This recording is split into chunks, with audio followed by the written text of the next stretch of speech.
gue berharap untuk pemain Indonesia bisa mengoperasikan itu. Satu, pemain-pemain Sama-sama diaspora dari Belanda. Intinya ini itu. kekoncoan, ini Indonesia banget. Iya. Indonesia banget nih. Kita balik ke zaman Hindia Belanda. Hindia Belanda. Seharusnya sih ya, Targetnya tuh apa? Dengan dia udah, maksudnya kayak Udah nyaman nih, kayaknya udah nyaman nih. Udah nyaman ketemu pemilik klub yang ada Liga 1. Cuman PSSI denger, kenapa nggak lu kasih target? Emang PSSI nggak ngasih target? Nggak ngasih target. Lu kenapa diganti pelatihnya kalau nggak ngasih target? Yang gue kaget tuh itu, lu buat apa lu ganti pelatih? Bikin dunia nih huru hara kan?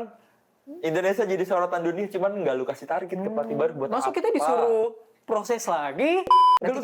Lu terlalu pesimis banget. Evaluasi itu akan lebih baik kalau kita punya roadmap.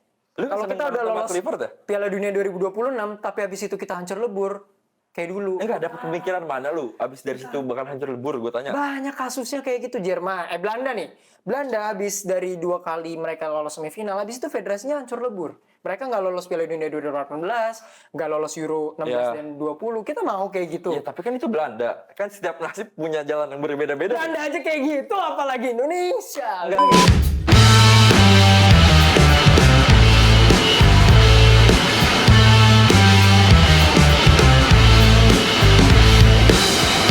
Kalian lagi nonton Mikirin Bola episode terbaru kali ini sesuai dengan jersey yang gue pakai hari ini, yaitu adalah The Netherlands. Kita bakal ngomongin tentang pelatih baru kita yang dari Belanda, yaitu adalah Patrick Kluivert. Gue Raffi Rainer bersama Muhammad Aldi Pratama. Ya, kali ini rekan kita yang kemarin kita cut dulu. Iya. Karena terlalu banyak makan frame kamera. Iya, dan agak makan space gaji kita. Space, iya. Soalnya gaji cuma buat kita berdua doang di sini. Makannya boros. Jadi kita harus standby dulu. Nanti kita rekrut lagi untuk episode selanjutnya ya. Karena dia lagi ada urusan sama Bapak Patrick Kluivert di sana. Ada callingan dari beliau. Anyway, kita ngomongin Patrick Kluivert. Seperti episode lalu kita ngomongin tentang pemecatan Sintayong. Patrick Kluivert tuh ketika kita rekaman kemarin masih jadi rumor yang dihembuskan sama Fabrizio Romano. Ternyata benar, ya? Here we go-nya benar. Iya. Ini berarti akurasinya masih 99%. Lebih duluan lagi dia munculnya daripada waktu yang ditentukan kan. Benar. PSSI mau bikin surprise tapi nggak bisa. Yang bisa. Patrick Kluivert banyak coy. Patrick Kluivert akhirnya sudah resmi dengan tanda tangan kontrak. Setahu gue sekitar 2 tahunan ya. 2 musim gitu. Berapa sih dia bayarannya? Saya tidak tahu, itu biar dapurnya PSSI ya. Gue nyari-nyari itu nggak dapet loh. Kayaknya itu masih sekedar rumor. Kayaknya itu rahasia dapurnya PSSI ya. Mungkin gitu kali ya. Kita nggak tahu, biasanya pelatih Eropa umumnya lebih mahal dibandingkan pelatih-pelatih dari Asia atau dari Afrika. Kan bisa gitu ya? Ya mungkin karena demand-nya atau kurs rupiahnya kali, kita nggak tahu. Tapi gue juga nggak tahu si Sintayong itu juga bayarannya berapa, itu kan biar dapurnya PSSI. Oke lah, kalau itu yang penting kita lihat kinerjanya aja lah ya. Nah, kinerjanya Patrick Kluivert. Banyak sekali mix opinion tentang Patrick Kluivert. Ada yang nggak setuju, ada yang kenapa sih harus dia gantinya Sintayong. Nah, ada juga yang pro. Aku suka dengan Patrick Kluivert. Gitu. Kalau lu sendiri gimana? Enggak, seperti di episode terakhir gue masih nggak setuju. Tapi kan udah foto, udah pakai peci, sudah main di Gelora Bung Karno, jadi kita harus tetap percaya. Kalau gue mau nggak mau kita harus support. Kalau nanya gue, tapi kalau lu percaya nggak dengan Patrick Kluivert yang secara resume nih agak miskin gitu? Gua sih kalau si Kluivert gua nggak terlalu percaya. Cuman 2 asisten ini nih yang menurut gue menjanjikan. Kenapa nih dengan 2 asisten? Ya biasa kan kalau pelatih kita ngeliatnya pelatihnya, bukan asistennya gitu. Kenapa lu malah justru fokusnya kepada asistennya? Karena 2 asistennya ini tuh lebih karir tuh lebih bagus dibanding kepalanya nih. Oke. Jadi ibaratnya 3 tim Belanda langsung promosi. Ada perusahaan, ada bosnya, tapi lu lebih suka sama pekerjaan. Orang-orang balik layarnya. Oke. Kenapa dengan asisten pelatihnya? 3 tim Belanda langsung promosi ke Liga 1-nya Belanda. Gara-gara di 3 tim beda. 3-3-nya naik. Kluivert? Kurasau bisa, walaupun agak-agak kurang ya. Bahkan salah satunya juga punya darah langsung Indonesia. Iya, si siapa lah? Bukan Alex Pastor, satu lagi Dani Lazar. Oh iya, dia juga punya yang dari Indonesia. Ya, walaupun ada beberapa rumor-rumor miring tentang dia dengan Indonesia, tapi Alex Pastor sih menarik ya. Itu dia yang gue sorotin. Dengan resumenya ya. Dia pernah ngelatih AS Alkmaar apa Twente kalau gue nggak salah, boleh koreksi. Mungkin teman-teman kira-kira suka apa enggak dengan penunjukan asisten-asisten pelatih ini. Itu menarik sih. Patrick Kluivert Dari lu lihat dari apa namanya penontonnya mungkin dari kita sebagai fans reaksinya tuh gimana nih? Rata-rata positif kan, negatif kan? Soal ini pergantian pelatih. Gue awal-awal sih ya, kalau kita lihat di sosmed tuh awal-awal tuh banyak komen negatif lah soal dia. Apalagi kan rumor-rumornya dia kesebar lah di mana-mana tuh. Betul, miring-miring ya tentang Iya. judul. Kalau gue sih nggak terlalu mikir ke situ. Itu udah urusan ranah pribadi lah. Cuman yang gue mau tuh nanti kalau dia udah jadi pelatih, sekarang udah jadi pelatih ya. Ya kalau bisa lu serius bawa Indonesia nih lebih oke lagi lah nanti ke depannya. Kalau urusan pribadi udah urusan lain lah. Oke. Memang apa ya agak mixed feeling juga sih buat kita karena Patrick Kluivert ini di luar lapangannya agak-agak wadidau gitu dengan agak-agak melenceng ya teman kita kemarin yang gemuk itu ya. Betul, ada kasus-kasus keluarga, kasus-kasus pekerjaan. Kalau teman kita yang kemarin memang sebenarnya agak baik resumenya dibanding Patrick Kluivert. Kalau ngomongin Patrick Kluivert, kita coba ngomongin tentang sepak bolanya itu tentang apa yang akan dia tawarkan. Di beberapa interview dia sudah belak-belakan bilang kalau dia akan bermain sepak bola ofensif, sepak bola yang atraktif, total football. Bahasanya kalau dari sepak bola itu ada bermain Belanda. Total football. Walaupun gue sebenarnya nggak tahu tuh filosofi total football karena kadang Belanda tuh biasanya juga sama kayak yang dimainkan Sintayong. Apa tuh? Kadang counter attack, tapi kadang ada yang dominasi juga sepak bolanya. Nah, dari lu sendiri melihatnya lu lebih suka sebagai fans tuh melihat sepak bola yang kayak gimana sih? Lu lebih suka ngelihat sepak bola yang kayak Kluivert yang lebih menyerang, kita misalnya megang bola lebih banyak, posisinya bisa 60-70% di lapangan, atau lu lebih suka sama tapi nggak menang. Nah, tapi nggak menang misalnya, atau lu lebih suka sama sepak bola yang bertahan, parkir bus, kayak 11 orang di kotak penalti lu, tapi ketika counter attack cepat bisa cetak gol dan menang gitu. Lu sendiri sebagai fans sukanya sepak bola yang kayak gimana sih? Sebenarnya kalau bilang gayanya total football ya, kayak Belanda, sebenarnya jujur gue suka. Oke. Cuman yang gue ada sedikit keraguan lah. Maksudnya nih komposisi pemain timnas yang sekarang nih udah oke belum nih sama yang dimaksud dengan total football itu? Oke. Menurut lu? Menurut gue belum. Oh, belum. Oke. Belum nih, komposisinya belum. Karena bisa dibilang dari zaman STY kan striker kita tuh tumpul. Betul. Kita mau main menyerang total football. Betul. Kalau sebutannya kalau yang terakhir itu tuh apa ya? Penyelesaian akhirnya, sorry. Oh, Kalau penyelesaian akhirnya jelek aja, ya nggak bakal berjalan itu total football. Karena percuma megang bola 70% kalau tidak bisa mencetak gol. Itu dia. Karena satuan paling penting di dalam sepak bola itu adalah intinya gol. Intinya apa? Cetak gol. Intinya menang. Iya. Betul. Lu kalau lu main bagus, terus gaya main oke, misalkan ball positionnya sampai 80% lah ya. Kalau nggak menang buat apa? Benar sih. Benar. Iya. Kayak Manchester City tuh kayak gitu tuh. Posisinya banyak, posisinya 90% tapi cetak gol cuma 1. Itu dia. Ya, atau kayak Arsenal gitu ya. Jadi ya memang kita ada mixed feeling. Ada juga orang yang lebih suka yang ball possession-nya banyak, oper-operan, tektok-tektokan. Gue sebenarnya demen juga. Gue tuh kalau gue nonton Madrid sebenarnya bete. Contohnya Madrid lah. Dengan main yang nggak terkonsep cuman bisa menang. Iya dong. Ya, cuman gue ngeliat tuh demen main yang bisa dibilang ada seninya lah dalam bersepak bola. Siap. Jadi Real Madrid nggak ada seninya gitu menurut? Nggak ada. Tapi kalau buat masalah cetak gol dia oke.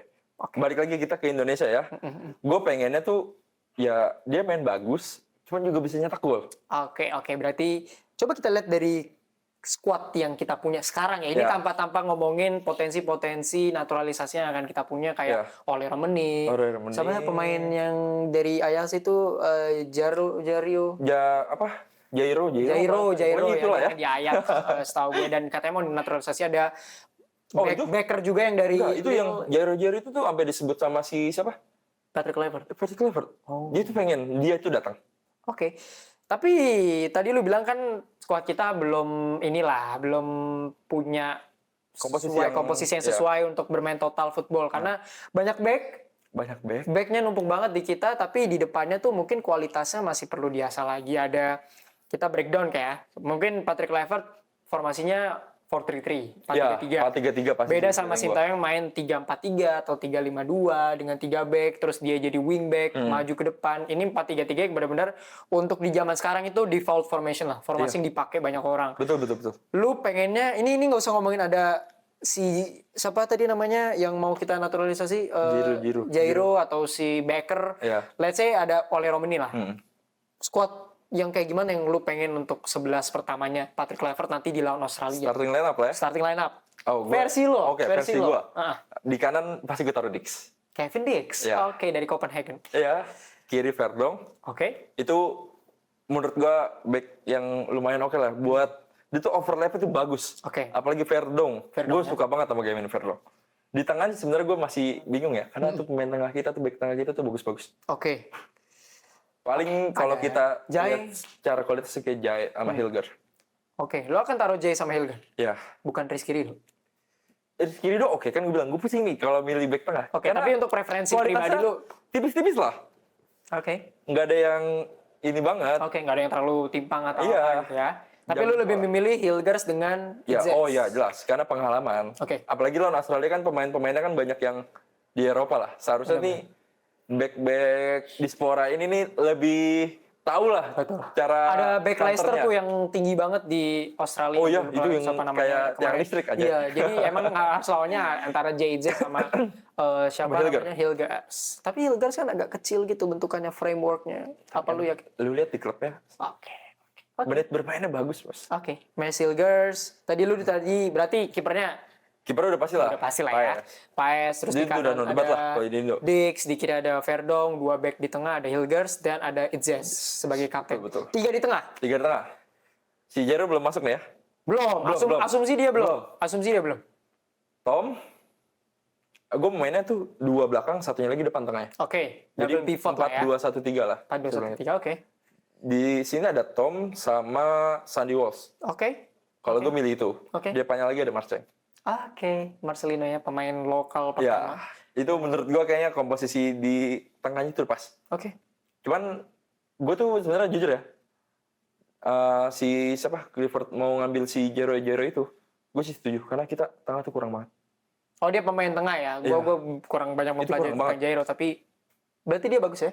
Bagus, Oke. bagus. Gue udah sempat beberapa kali ngeliat tuh oke lah. Kayaknya sama komposisi yang sekarang pas lah. Terus kita ke depan nih. 3 di depan.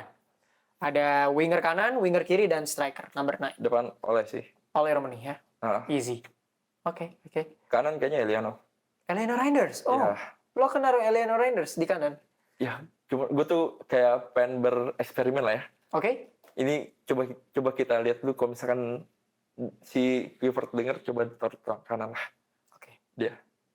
Lalu di sebelah kiri ada Gua taruh si Ragnar. Ragnar. Oh, lu berarti akan memasukkan siapa namanya? Rafael Struijk dari cadangannya. Ya, gua butuh pemain yang cepat di wing. Oke. Menurut gua itu dua itu yang paling cepat. Oke. Secara komposisi dari yang lu sampein, ini cocok nggak untuk main ofensif ke depannya gitu? Ofensif, balik lagi ke tengah sih. Cuman kalau sekarang sih masih bisa, cuman kayaknya belum maksimal. Oke. Menurut gua bukannya gua minta naturalisasi lagi ya. Jangan dong. Cuman lu kayaknya nih masih ada yang bolong-bolong lah di tengah ini nih. Lu lihat aja Tom Haye kan kadang-kadang stamina nggak kuat ya. Tapi kan kita juga punya nama-nama kayak Ricky Kambuaya, pemain yang bisa operasi di tengah gitu, Iya. atau mungkin Mark Locke kalau dia dipanggil lagi gitu. Kenapa harus? dipanggil Mark Locke? Kenapa? Kan nggak dipanggil. Iya, maksudnya ini dengan pelatih yang berbeda. Oh, iya. Otomatis kan orang-orang yang dulunya nggak dipanggil STY bisa jadi dipanggil STY. Kayak iya. Ricky Kambuaya kan nggak punya menit bermain yang banyak. Ada juga Mark Locke. Mark Locke. Siapa lagi sih? Gelandang Liga 1. Liga 1 gue. Enggak, ini kita bicara yang di Spora apa yang... Oh, yang di timnas saat ini aja. Ada Sandy Walsh. Oke. Terus Berarti kan- Ivan Yenner, Oke. ada Nathan Joe, Oke. masih oke. Cuman emang ini semua beda tipikal ya. Oke. Gue tuh lebih seneng Tom. Oke. Tapi menurut gue sih kayaknya udah nggak perlu lagi untuk mengambil pemain diaspora lagi sih untuk sekarang ya. Ya untuk sekarang sih Untuk kayaknya sekarang. cukup. Mungkin Cuma nanti kita kan butuh ada- striker, cukup striker. Kayak kita udah punya Ole Romani, dia main di FC Utrecht, Tapi terus masih Jairo. please dengerin omongan gue. Lu jangan ngambil back lagi, udah kebanyakan back. Bener. Belum lagi nanti bisa jadi Alkan Bagot dipanggil lagi Iya. ya sama Patrick Kluivert. We never know ke depannya seperti apa. Cuman gue suka dengan formasi yang lo coba untuk ambil gitu ya. Walau menurut gue ada beberapa pemain yang sebenarnya ada potensi buat masuk. Ada potensi, misalnya kayak Jakob Sayuri di kanan, menurut gue itu akan lebih ngeblend dengan permainan ofensif. Oh ya. Baik itu di kanan sebagai winger kanan atau di kanan sebagai wingback kanan gitu. Terus ada lagi Rafael Struijk, menurut gue juga dia akan lebih masuk. Cuman 11 pertama yang tadi lu bilang sih juga make sense. Nathan Johansson menurut gue akan bagus dengan skemanya Kluivert. Enggak, karena gitu. gue kenapa gue ngambil itu, karena nih sekarang ya dari skill dan kualitasnya pemain-pemain kita tuh tipis-tipis nih. Oke. Nggak ada yang ketimpangan jauh banget gitu lah. Oke. Cuman gue sih pemain yang pengen gue lihat main tuh si Eliano Reinders ya. Karena kemarin di naturalisasi mainnya baru sekali. Dia cuma main akumulasinya itu 12 menit aja. Iya, itu dia. Gue cobalah. Maksudnya lu ngapain lu naturalisasi kalau lu nggak mau coba ngasih menit bermain? Buat apa maksud gue? Oke, benar-benar. Abangnya aja jago. Seharusnya sih dia jago juga ya. Respect Tijani Reinders yang udah cetak 12 gol sejauh ini di awal. Ada, Bos. Well, ini Memphis Depay, tapi nanti Tijani Reinders akan ambil nomor 10 ini di timnas Belanda. Bukannya nomor 10 selalu striker ya? Tapi kan ya, itu bisa. Justin Lupner tuh pernah pakai nomor 10 iya, loh. benar. Tapi itu jarang. Jarang banget. Makanya butuh pemain yang bisa menjadi pendobrak. Dan gue yakin Tijani Reinders buat Belanda nanti akan pakai nomor 10. Yes, sir. Kita kembali ke timnas Belanda 2.0, yaitu adalah kita. Untuk Patrick Kluivert nih kita balik lagi di. Oke, secara tactical mungkin dia punya sesuatu yang bisa di over lah. Walaupun di Twitter ada tuh dari media Curaçao bilang dia bilang kalau secara taktikal tuh boring. Patrick Kluivert dia tidak bisa menjalankan sistematika dengan baik dengan pemain Curaçao, dan gue berharap untuk pemain Indonesia bisa mengoperasikan itu. Satu, pemain-pemain diaspora dari Belanda. Intinya ini itu. Kekoncoan ini Indonesia banget. Iya. Indonesia banget nih. Kita balik ke zaman Hindia Belanda. Hindia Belanda gitu. Patrick Kluivert ini kan salah satu pelatih Belanda yang gue nonton. Gue tuh sebelum sama Aldi rekaman kita sempat nonton beberapa interviewnya Patrick Kluivert. Dia orangnya cukup straightforward, belak-belakan tentang timnas ke depannya. Walaupun dia nggak mengungkapkan semuanya, tapi terlihat kalau Patrick Kluivert ini adalah tipikal pelatih Belanda pada umumnya yang cukup straightforward, yang cukup pengennya taktik gue seperti ini, seperti kayak Louis van Gaal, seperti kayak Ronald Koeman, seperti kayak mantan-mantan pemain lah. Seperti ini siapa? Erik ten Hag. Itu kan rata-rata pelatih yang agak keras gitu. Nah, menurut lo dengan tipikal-tipikal kayak gini dia, apalagi dia mantan pemain punya nama, dengan tipikal-tipikal pelatih yang pengen maunya gitu. Pelatih kan punya idealisme sendiri. Iya, betul. Itulah kenapa Sintayong dipecat. Pelatih-pelatih kan punya idealisme mereka sendiri gitu. Nah, menurut lo apakah PSSI akan baiknya memberikan kemudi buat Kluivert sebebas-bebasnya, atau nanti Kluivert akan disetir sana sini menurut sama PSSI? Sebenarnya sih kalau udah rotasi kayak gini ya, rotasi pelatih kayak gini kan kemarin alasannya banyak kalah soal Sintayong ya. Gue tuh pengennya ya udahlah, lu percayain nih PSSI ini khususnya ya, lu udah percaya sama pelatih baru. Udah lu harus percayain, cuman jangan dilepas juga, maksudnya tetap diawasin, cuman coba lebih kasih kebebasan lah ke dia. Biar dia tuh kayak nggak terlalu dalam tekanan itu loh. Karena kan yang susah di kita nih, satu, tekanan dari penonton, tekanan dari Federasi, pemerintah. Oh, pemerintah. Bukan federasi. Federasi ya? Federasi. Pak produser ya.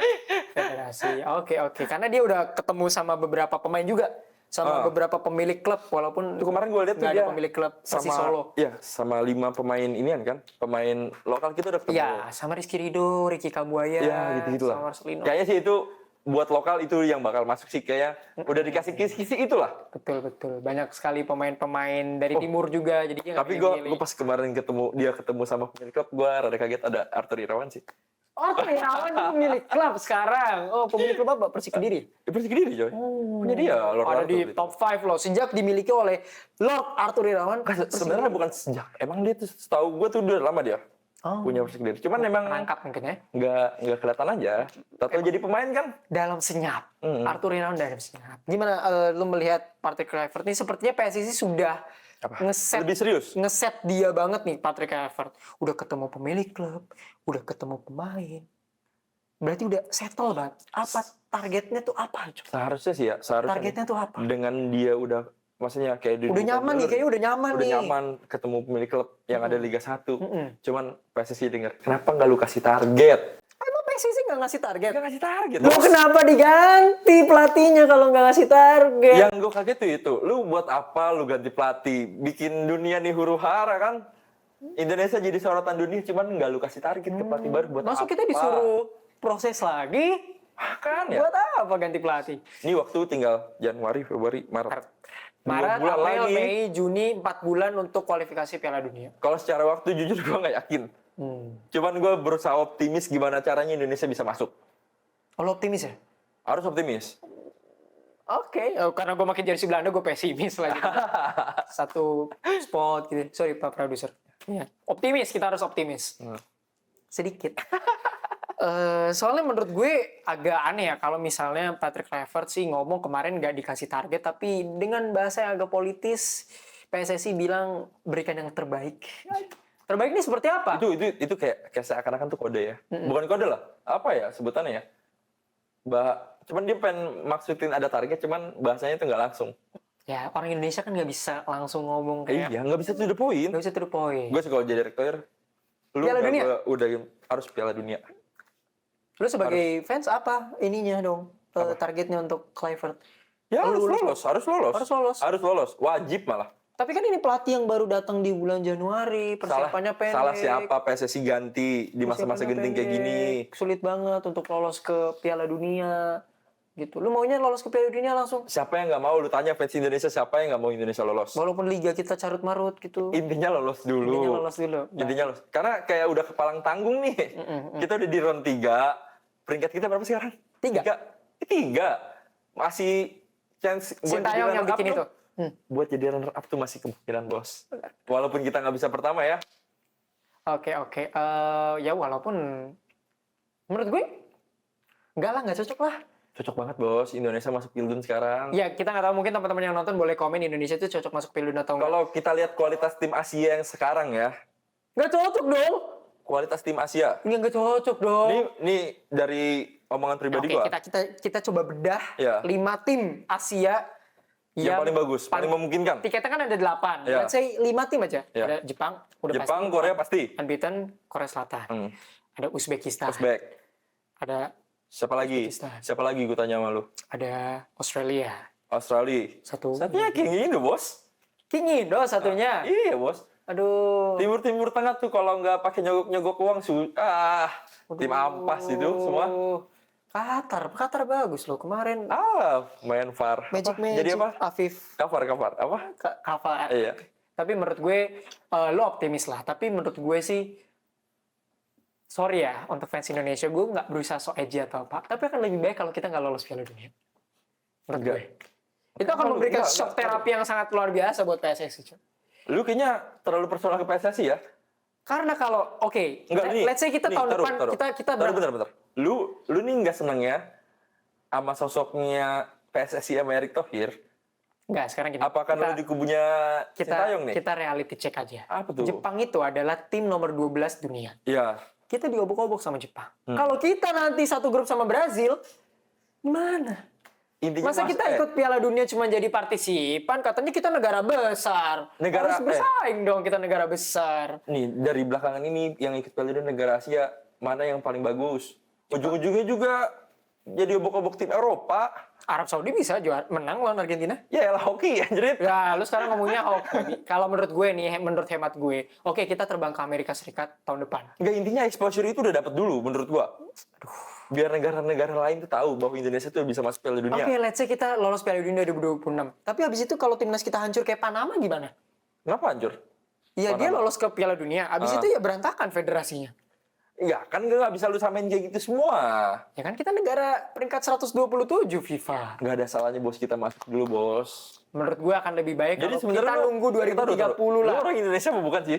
Orang Indonesia nggak pengen buat Indonesia masuk Piala Dunia. Karena gue sayang sama Indonesia. Gue nggak mau negara gue diobok-obok. Akan lebih baik kalau kita siapkan roadmap dulu 5 tahun ke depan untuk jelas. Supaya tahun 2030 ketika FIFA Piala Dunia itu 100% 100 tahun peringatan Piala Dunia, kita masuk di situ. Justru gini, dengan Bos. preparasi yang sudah siap, pemain yang sudah di prime, pelatih yang baik, federasi yang baik, dan wartawan yang baik. Enggak, justru gini, maksud gue Dengan nih. presiden yang baru tentu saja.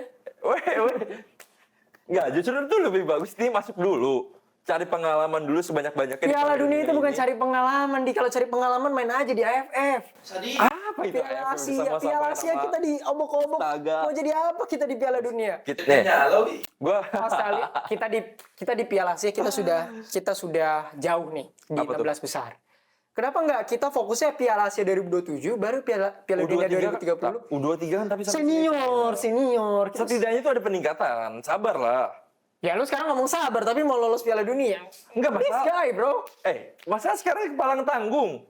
Apalagi yang lu targetin kalau nggak lolos sekarang, gue tanya sama lu. Peringkat 3, chance jadi runner up tuh masih kebuka lebar. Justru kalau lu mau bilang belajar, kita belajarnya dari kualifikasi Piala Dunia dulu. Lu terlalu pesimis banget. Evaluasi itu akan lebih baik kalau kita punya roadmap. Kalau kita udah lolos Piala Dunia 2026, tapi habis itu kita hancur lebur kayak dulu. Enggak ada pemikiran mana lu? Abis dari situ bakal hancur lebur, gue tanya. Banyak kasusnya kayak gitu. Belanda nih. Belanda habis dari 2 kali mereka lolos semifinal, habis itu federasinya hancur lebur. Mereka nggak lolos Piala Dunia 2018, nggak lolos Euro 16 dan 20. Kita mau kayak gitu. Ya, tapi kan itu Belanda. Kan setiap nasib punya jalan yang berbeda-beda. Belanda aja kayak gitu, apalagi Indonesia. Enggak gitu, Bos. Kita coba dulu. Baiklah. Kalau menurut gue sih, nggak ada salahnya kita berharap Indonesia masuk Piala Dunia 2026. Oke, kita sudahi perdebatan ini ya, karena memang soal Indonesia tuh pasti ada dua Iya. opinion kayak gitu. Tapi bukan berarti gue udah pakai jersey Belanda, kontra lagi. Bukan berarti gue nggak cinta negara lu tuh gue. kayak anti Indonesia sekarang. Gue nggak anti Indonesia, gue cuma nggak mau negara kita diobok-obok di panggung terbesar. Apa lu orangnya toel ya? Realistis aja. Orang itu. Toel. Enggak toel. Tapi oke lah. Kita balik lagi. Udah nggak usah ngomongin masa depan, kita ngomongin masa ini aja. Kita ngomongin masa ini aja. Apa sih yang lu harapkan dari kepemimpinan Kluivert secara Sintayong kan kemarin sudah semacam menaruh fondasi. Ya. Udah bikin rumah nih. Udah mau sampai atap. Digusur gitu sama salah satu pejabat. Nah, ini kan mulai lagi nih. Emang gara-gara pejabat? Mulai lagi dari setengah gitu. Nah, lu melihatnya kepemimpinan Kluivert sebagai mandor baru nih untuk timnas, kira-kira dia bisa bangun rumah yang baik nggak sih untuk kita? Atau dia cuma bisa bikin rumah nggak bisa masukin orang? Lu nanya harapan gua apa? Lu aja. Harapan gua? Iya. Harapan gua bisa nih. nggak dia bikin rumah yang sempurna untuk Indonesia gitu? Kalau sempurna nggak? Deadline-nya cepet nih, harus bikin rumah kelas dunia. Oh, itu. Tapi cuma 4 bulan. Gua yakin sih bisa ya. Oh, bisa bikin Gue nih orang yang percaya selalu optimis. Kuli Jawa. Apapun harus optimis. Kuli Jawa. Oh iya, Kuli Jawa tuh cepet loh kalau bikin rumah. Tapi kan orang Kluivert bukan orang Jawa. Hah? Bukan orang Jawa kalau. Kalau lu cari-cari ada kali turunan Jawa Barat. Iya, Jawa Barat. Aduh, Patrick Kluivert orang Jawa Barat. Iya. Kalau gua nih, harapan gua buat si Kluivert ya, gua tuh pengennya satu nih dia klub dulu sama pemain. Buat ngebangun chemistry itu. Dulu saya juga bangun chemistry, lagi bangun chemistry. Lama, Bos. Gara-gara bahasa.